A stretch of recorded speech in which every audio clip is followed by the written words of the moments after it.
I'm playing while the paint dries, so I get these 20 to 30 minute intervals where I try and get something done.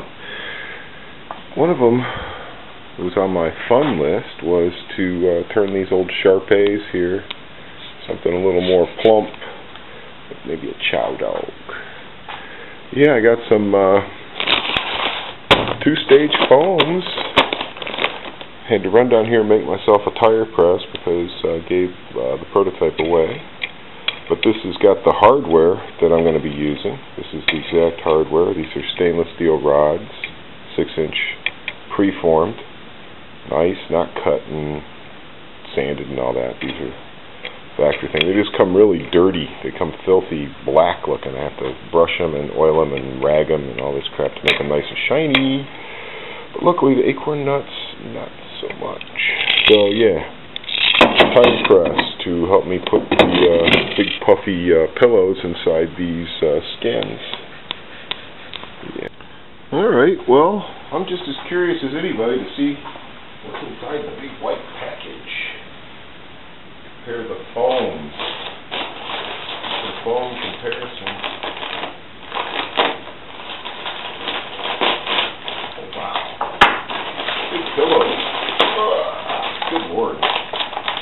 Fancy schmancy packaging.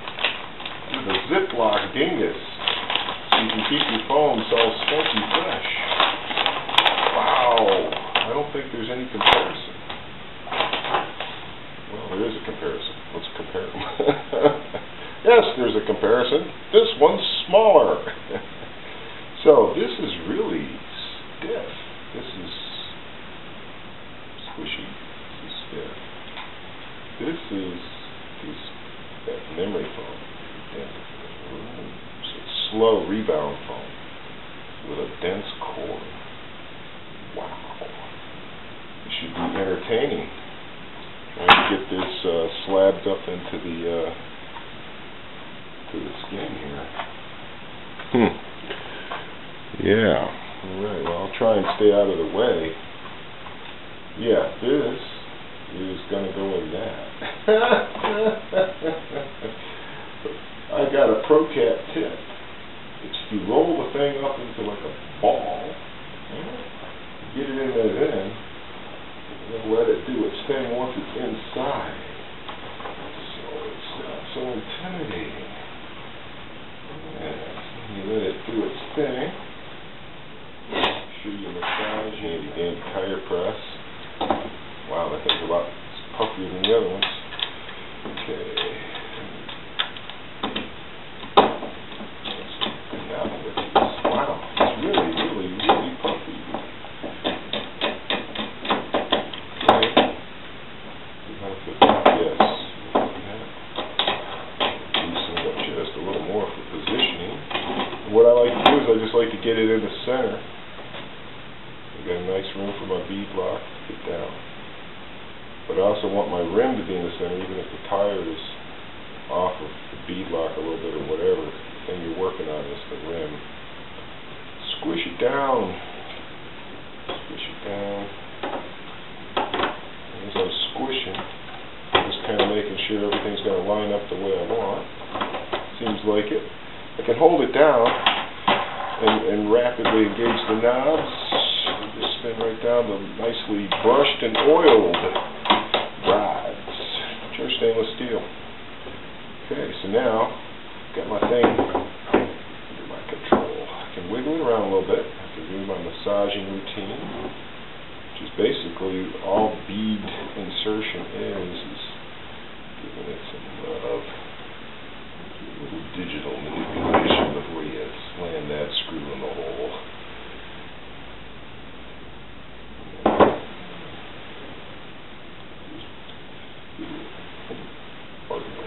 So I'm happy. So I'm not in a big rush. I'm not doing this under pressure. I'm doing it under cat pressure. You also put your finger underneath, support the rim. If the rim's moving around too much for your satisfaction, you're getting tired, fiddling with it. Push that rim up into it with your fingers, man. Get it in there. I want my flange flush. I like a flush flange. I don't know about you, maybe you like a big woolly bullet flange, sticking up all over the place, flopping around. But I like my flange to go in a slide. Just like that. At this point, it's just nuts and bolts, which gets very boring, let me tell you. So I'm going to skip that part for you. You can thank me later. Okay, the boring part's over of putting in all the little screwies. Alright, got one side locked down. Now it's time to play with the other side, which you can do without having to take the tire out of the press. The holes is lined up. So it's quite firm at this point. I mean, the tire is very well compressed. So getting screws started and stuff like that isn't a big deal. You can work rather smoothly at it. You know, you see what I'm up to here. I just got to get these two down before I walk away. Something messy. To keep the bead lock where I want it. Alright guys, I'll save you the rest of the scrubulating. Alright, back to the action.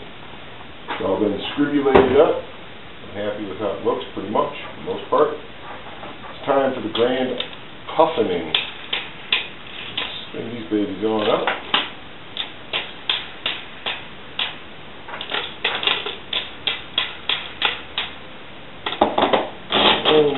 Let it arrive. So much different. Holy cow, this looks like a crawler tire. What the hell happened to my tire? This is my tire. This is my tire. Holy cow. From this foam to this foam. Wow. Oh, wow. The donut. See, I was always looking at this, I'm like, this doesn't look like a donut. Everybody's crawler tires looks like donuts. Oh, wow. Oh, I can't wait to see how much wheel clearance I just lost on my brand new painted shell. Dirt. Should have done this first, man. The diameter is significantly more. Oh, wow. You can never have enough tire clearance, it seems. I kept nipping and snipping and nipping and snipping and sanding and fiddling and fighting and masking and finally said, I'm just going to paint it. And then the tires get an inch bigger. Wow. I'm so happy, man. This is going to make it worth the tedium of doing 3 more of these boogers. Oh my gosh. That is so sexy. Sexy meat. Wow. I am a true RC nerd now, man. I got my 2-stage foams. Bitches don't know about my 2-stage foam. Got my 2-stage foam. Got my AP roller wide dives. Yeah, I got articulation. Wow. That is so cool. Could it be that I might gain some steering clearance? Look at that. Full lock. I don't think it's actually going to rub the shock anymore. Amazing. The cat agrees. Well guys, I've been hard at it. After I put the ultra black coat stuff that goes on last for my paint job on the shell, I came down here and got the last 3 tires done. Got a lot faster at it. I'll tell you what, you lubricate those flanges a little bit, they'll go in a lot easier. But man, look at those hoopties. For the first time, they aren't all puckery and weird looking. They look awesome. So happy. What a great investment. If you buy HB Rovers, I guess it's just mandatory. You got to get the Proline 2-stage oversized crawler bones. Gotta have it, man. Get my arse.